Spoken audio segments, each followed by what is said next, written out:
যে শেকড়ে অভিনয় করা, সেখানে আরো বেশ কিছু চরিত্র ছিল, তো সবকিছু মিলে আসলে ওখানে শুটিং এর অভিজ্ঞতাটা কেমন ছিল? খুবই দারুণ। ও ধরেন একটা টিম যদি প্রপার টিম হয় এবং আন্তরিক একটা পরিবেশ তৈরি হয় তখন কিন্তু কাজ করে মজা পাওয়া যায়। কো-আর্টিস্ট বলেন, সেখানে দিলারা জামানের মতো একজন বরেণ্য অভিনেত্রী, এফএস নাঈম ভাই থাকলে তো সেটা কোনো কথাই নেই। খুব এবং আনন্দ প্রসূন আড্ডা। রহমানের হ্যাঁ, পরিচালনায়। হ্যাঁ, এবং আপনার আয়েশা খান থেকে শুরু করে নাফিস, ইভা, সবাই আমাদের টিমের সবাই খুব আন্তরিক। আর আমাদের ছবির এই শেকড় চলচ্চিত্রের যে পরিচালক প্রসূন রহমান, উনি খুব দারুণ একজন মানুষ। চলুন দর্শক ফিরে যায় আমাদের আজকের অতিথি নির্মাতা ও অভিনেতা সরকার রৌনক রিপনের কাছে। আবারও ফিরে এলাম। শেকড়, প্রথমে এটা নিয়েই কথা বলবো, যেহেতু বলছিলাম আপনার কাছ থেকেই শুনি আপনার চরিত্রটি সম্পর্কে। শেকড় চলচ্চিত্রে আমি আজিজ চরিত্রে অভিনয় করছি। আম, সুযোগ সন্ধানী, হ্যাঁ, সুযোগ একজন সন্ধানী এবং নেতার চরিত্র। হ্যাঁ, নেতিবাচক চরিত্র। এই গল্পে আমি প্রধান খল চরিত্রে অভিনয় করছি। খুবই এক্সাইটেড, কারণ দর্শকদের ভীষণ রকম সাড়া পাচ্ছি। সবাই টেক্সট করছে মুভিটা দেখার পর, খুবই ভালো লাগছে তাদের। এবং যখন একটা কাজ করার পরে এইরকম ভালোবাসা দর্শকদের কাছ থেকে বা কাছের মানুষদের কাছে পাওয়া যায়, সেটা অনেক বেশি আনন্দের। এই মুহূর্তে অনেক ভালো ফিল করছি। আর এই চরিত্রটি হয়ে ওঠার পেছনে একটা গল্প আছে। আমি এই চলচ্চিত্রে যেভাবে যুক্ত হয়েছি, সেটা হচ্ছে অভিনেতা এফএস নাঈম ভাই আমাকে হুট করে একদিন ফোন করে বলছিল যে, উনি তো ফোন করেই বলে যে, মিয়া ভাই কই, মানে ওনার একটা আলাদা একটা টোন আছে, এটা খুব আন্তরিকভাবে সে বলে। আমি বললাম যে আমি তো একটু উপাসনালয়ে আসছি। তো বললো যে একটা কাজ আছে, একটা মুভির কাজ, আমি হিরো, আপনি হচ্ছেন ভিলেন, কোনো কথা না বলে কালকে চলে আসেন। আচ্ছা। সো ওনার মতো একটা মানুষ যখন আমাকে বলে, আর আমি ভীষণ রকম পছন্দ করি, আমি না, ইন্ডাস্ট্রির অনেক মানুষ তাকে পছন্দ করে, আমি আর কোনো দিকে তাকাই নিয়ে আমি ব্যাকটেক নিয়ে রাজশাহীর উদ্দেশ্যে রওনা হয়ে গেছে। বাহ। এবং সেখানে গিয়ে সেই আজিজ হয়ে ওঠার পেছনেও তাদের সবার অনেক বেশি সম্পৃক্ততা ছিল, অনেক বেশি আন্তরিকতা ছিল। সবাই মিলে ঝিলে তারপর এই চরিত্র হয়ে ওঠে এবং প্রত্যেকের জায়গার থেকে খুব ভালো করেছে। ওই একদিনের মধ্যে কি স্ক্রিপ্ট দেখার বা পড়ার সুযোগ হয়েছিল, নাকি সেটাও না, একদম সরাসরি সেটে যাওয়ার পরে? স্ক্রিপ্ট আমি ফোনে একটা পিডিএফ কপি পাই এবং সেখানে যতটুকু সম্ভব আমি পড়ি। তারপর সেটে গিয়ে একটা ফুল স্ক্রিপ্ট পাওয়ার পরে ওখানে আমি পড়ে প্রিপারেশন নিয়েছি যতটুকু নেওয়া যায়। কি মনে হয়েছে এই চরিত্রটি পাওয়ার পর? এমন চরিত্র কি এর আগে করা হয়েছে?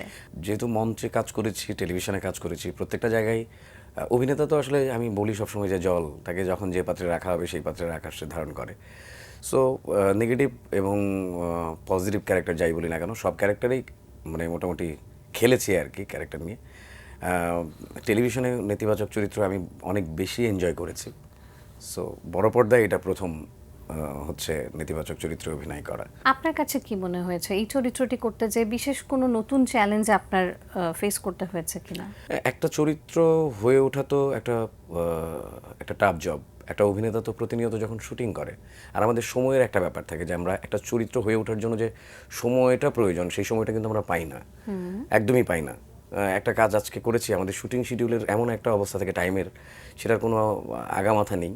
সো আমরা দেখা গেছে একটা ক্যারেক্টার থেকে আরেকটা ক্যারেক্টারে শিফট হতে গেলে যে সময়টা দরকার, সেটা হয়ে ওঠা হয় না। নিশ্চয়ই আমাদের ভীষণ দক্ষ অভিনেতা আপনারা বলেই হয়তো সেই কাজটা খুব অল্প সময়ের মধ্যেও খুব সূক্ষ্মভাবে করেন, যেখানে আমরা পর্দায় দেখলে আসলে পার্থক্যটা খুব একটা হয়তো সেভাবে বুঝতে পারি না।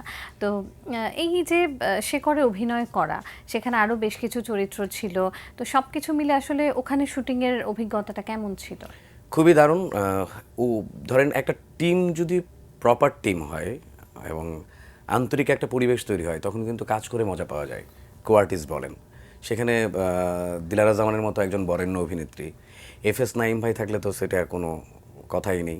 খুব এবং আনন্দ প্রসূন আড্ডা। রহমানের হ্যাঁ, পরিচালনায়। হ্যাঁ, এবং আপনার আয়েশা খান থেকে শুরু করে নাফিস, ইভা, সবাই আমাদের টিমের সবাই খুব আন্তরিক। আর আমাদের ছবির এই শেকড় চলচ্চিত্রের যে পরিচালক প্রসূন রহমান, উনি খুব দারুণ একজন মানুষ। অনেক খুবই চুপচাপ, কাজের জায়গায় অনেক বেশি ডেডিকেটেড। এবং ওনার কাজ করতে গেলে একটা অভিনেতা আমার মনে হয় যে একটা খোলা ময়দান পাবে এবং সেখানে সে তার স্বাধীনতা অনুযায়ী সে কাজ করতে পারবে, ক্যারেক্টারটা ধারণ করতে পারবে এবং সে অনেক স্পেস দেন অভিনেতাকে। আমি খুবই মানে ভালো লেগেছে আমার।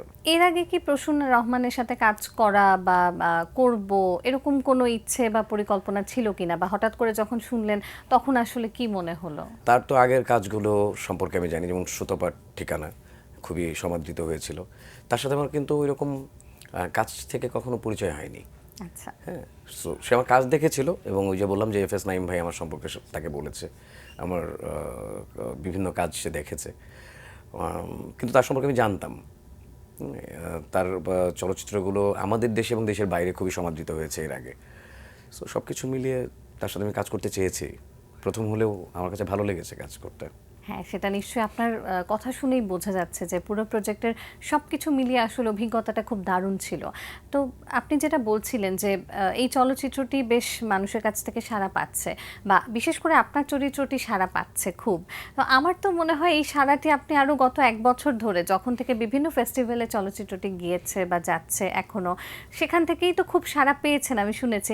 সেই সময় সেই অভিজ্ঞতাটা যদি একটু শুনি, ঘটনাটা একটু শুনি। আমি তো সেই ফেস্টিভ্যালে যেতে পারিনি, খুব হুট করেই আমরা জানি যে ফেস্টিভ্যালটা হচ্ছে আর কি।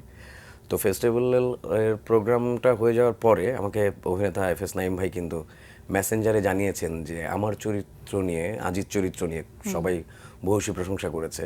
এবং যখন একটা ইন্টারন্যাশনাল, আমি কোনো ফেস্টিভ্যালকে ছোট করব না, ইন্টারন্যাশনাল বলি, আমাদের দেশের বলি, কিন্তু তারপরে বাইরের দেশে আমাকে ওইখানে ওইরকমভাবে কেউ চেনে না।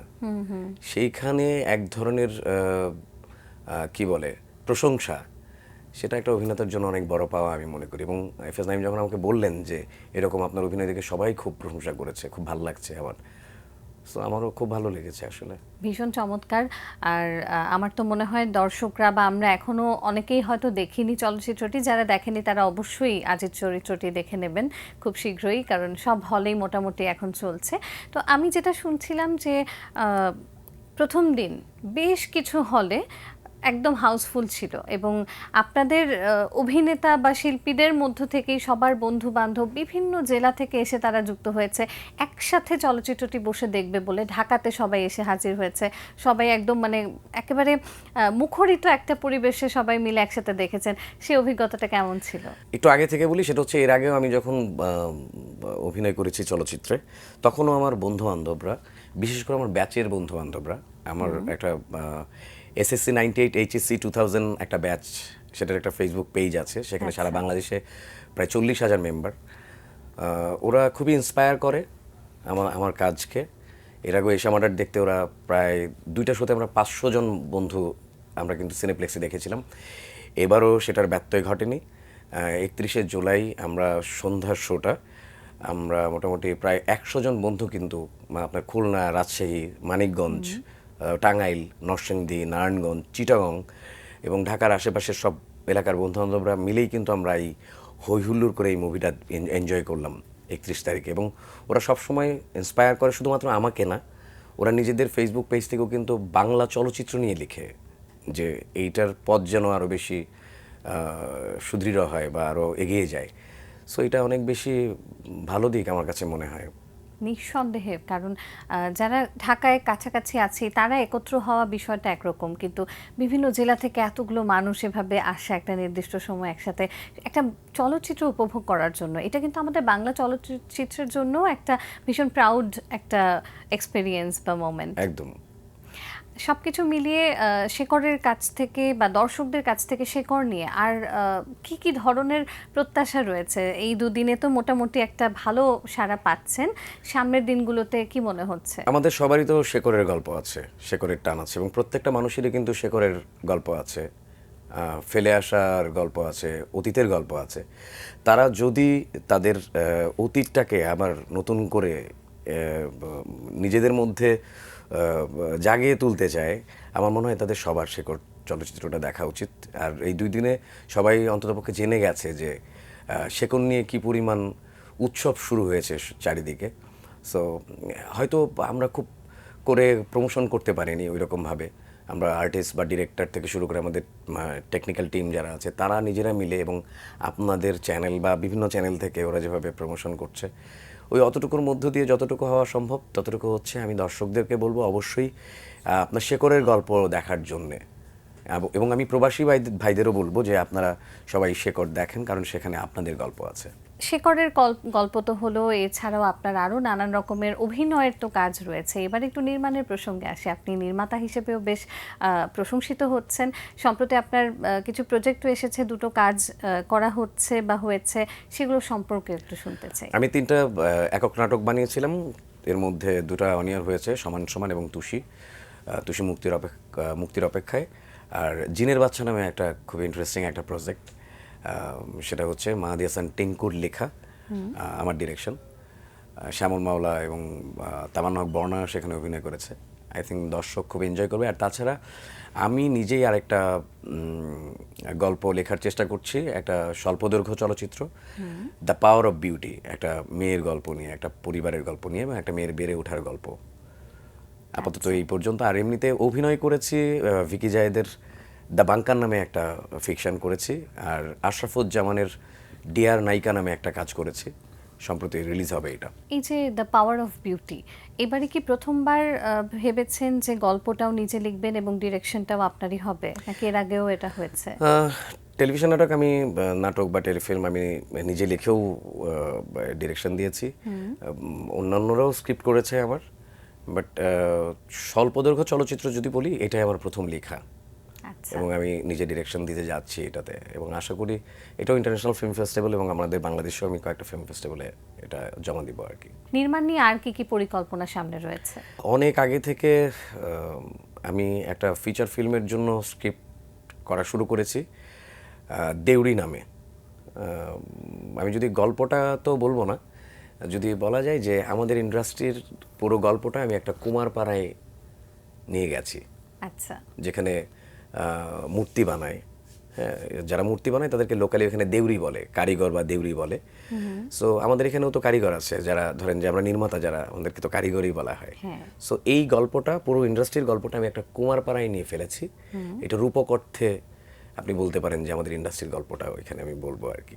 আচ্ছা, বেশ কিছু কাজ আমরা আসলে সামনে আপনার কাছ থেকে পাচ্ছি, এতটুকু বোঝা যাচ্ছে। সেটা যদি ডিরেকশনের জায়গা থেকেও বলি সেটাও, আর অভিনয়ের জায়গা থেকে সামনে আর কি কি কাজ করার কি পরিকল্পনা রয়েছে কিনা বা হাতে আছে কিনা? হাতে আছে বলতে সামনে বিজ্ঞাপনের কাজ করব, একটা খুব দারুণ একটা গল্প নিয়ে, একটা বাবা মেয়ের গল্প, আর একটা ওভিসির কথা চলছে, আর 2টো সিঙ্গেল নাটক নিয়ে কথা হচ্ছে আশরাফুজ্জামানের সাথে। আপাতত শাহ মোহাম্মদ রাকিবের একটা সিঙ্গেল নিয়ে কথা হচ্ছে, খুব ইন্টারেস্টিং একটা ক্যারেক্টার প্লে করব আমি ওইখানে। আপাতত পাইপলাইনে এই কাজগুলো আছে। চারিদিকে শেকড় নিয়ে নানান রকম আলোচনা চলছে এবং সোশ্যাল মিডিয়ায় যখনই খুলছি তখনই দেখছি শেকড় নিয়ে কথা হচ্ছে, রিভিউ হচ্ছে, ফিডব্যাক হচ্ছে। তো মানুষের কাছ থেকে পজিটিভ ফিডব্যাকই বেশি পাচ্ছি আমরা। সেই জায়গা থেকে আপনার কাছ থেকে শুনতে চাই কোনো স্মরণীয় মুহূর্ত বা অভিজ্ঞতা শুটিংয়ের সময়ের। আমি তো আসলে প্রচণ্ড রকম ঘোরাফেরা করি, মানে শুটিং যদি না থাকে, ধরেন আজকে আমার সারাদিন শুটিং নেই, সারাদিনটা আমি কি করব? আমি যখন ওই এরিয়াতে যাই, ওইখানকার লোকাল ফুডগুলো একটু টেস্ট করার চেষ্টা করি। রাজশাহীর কোন লোকাল ফুড সবচেয়ে ভালো লেগেছে? সবচেয়ে ভালো হচ্ছে আপনার হাঁসের মাংস, পিঠা, চাপটি আছে একটা। এটা দিয়ে আমি আমার বন্ধুদের সাথে, রাজশাহীর কিছু বন্ধু আছে, মোনাসেফ ফয়সাল, ডাক্তার এহসান, ওরা আমার খুবই ক্লোজ ফ্রেন্ড। তো তারপর মেঘলা, আমরা একটা আড্ডায়, মানে এই শেকড়ের শুটিং করতে গিয়েই সান্ধ্যকালীন একটা আড্ডার মধ্যে আমরা প্রায়ই সমবেত হতাম। সো এটা খুবই টেস্টি ফুড।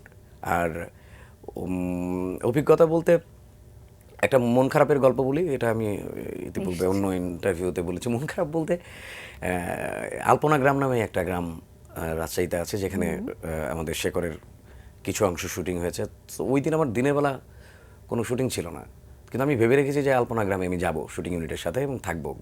এবং মজার বিষয় হচ্ছে এই আলপনা গ্রামের বাড়িগুলো মাটির, এবং মাটির ওই দেয়ালে দেয়ালে আলপনা আঁকা, সবগুলো ঘরেই আলপনা আঁকা। তো আমি এটা দেখতে চেয়েছিলাম। আনফর্চুনেটলি ওই শুটিং একটু দেরিতে থাকলে আমি একটু ঘুমাই বেশি হোটেলে।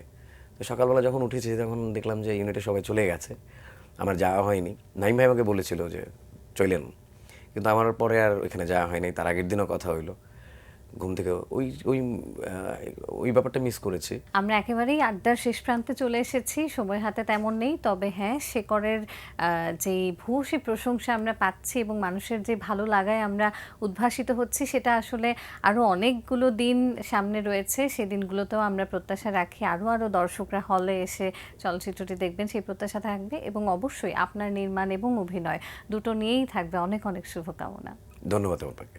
প্রিয় দর্শক, এতক্ষণ কথা হচ্ছিল অতিথির সঙ্গে, এবার সময় হলো বিদায় নেবার। আমাদের অনুষ্ঠান সম্পর্কে আপনার যে কোনো মতামত কিংবা পরামর্শ থাকলে জানাতে লিখুন এই ঠিকানায়। প্রযোজক দিন প্রতিদিন, Banglavision, Noor tower, 110 Birottam, CR Dutta road, Dhaka 1205। Phone 96320303-4। আমাদের ইমেল অ্যাড্রেস dinprotidin@banglavision.tv। মার্কিন কার্টুনিস্ট বিল ওয়াটারসনের একটি উক্তি বলে বিদায় নিচ্ছি আজ। তিনি বলেছেন, যেসব মানুষ শৈশবের ব্যাপারে স্মৃতিকাতর তারা আসলে কখনো শিশুই ছিল না। প্রিয় দর্শক, সবাই ভালো থাকুন, সুস্থ ও সুন্দর থাকুন। আজ সারাদিন সবার জন্য শুভ ও কল্যাণময় হোক।